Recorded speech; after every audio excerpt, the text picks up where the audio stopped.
नमस्कार, परभणी न्यूजमध्ये आपलं स्वागत करतो. मी दिलीप बनकर. पाहूया आजच्या ठळक घडामोडी.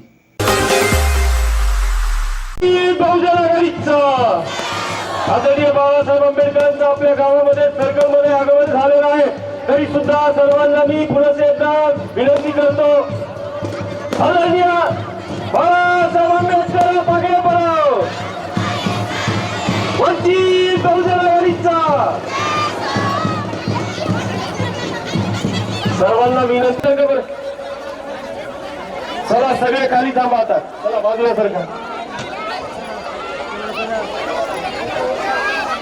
वंचित बहुजन आघाडीचा आदरणीय बाळासाहेब आंबेडकर मागे पडाव. या ठिकाणी तारकस सर्कलचे जिल्हा परिषदेचे उमेदवार महेश राजकुमार कचरे,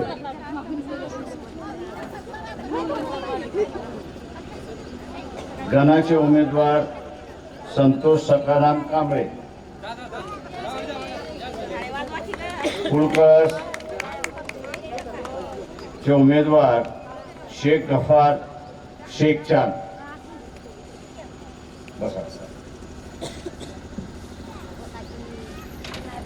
मित्रो, 27 तारखेला विड्रॉल आहे, पण या तिघांपैकी कोणी विड्रॉल घेणार नाही मी हे आपल्याला सांगतो.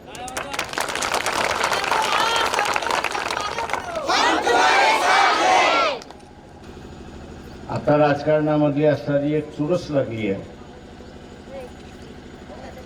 की बिनविरोध काढणे.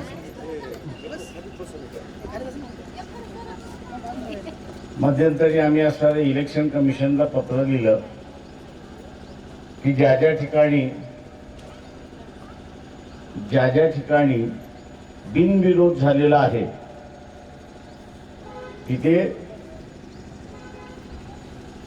ज्याची बिनविरोध झालेली आहे त्याची पहिल्यांदा इन्कम टॅक्स मार्फत आणि त्या पोलीस स्टेशन मार्फत चौकशी केली पाहिजे की यांनी स्वतःला कितीला विकलं आणि समोरचे जे उमेदवार आहेत त्यांनी याला कितीला विकत घेतलं याचा असणारा अहवाल येऊ द्या. कारण का बिनविरोध माझ्या गेल्या 40 वर्षाच्या राजकीय आयुष्यामध्ये एखाद्या ठिकाणी झालं तर झालं, नाही तर नाही. पण आता खरेदी विक्री, दमबाजीपणा, धमकावणं हे आता सरळ सरळ महाराष्ट्रामध्ये चाललेलं आहे. जे पूर्वी बिहारमध्ये घडायचं, जे पहिल्यांदा बिहारमध्ये व्हायचं, जे पहिल्यांदा उत्तर प्रदेशमध्ये व्हायचं, जे मध्य प्रदेशच्या असणाऱ्या चंबलच्या खोऱ्यामध्ये व्हायचं, ती संस्कृती आता असणारा महाराष्ट्रात येते.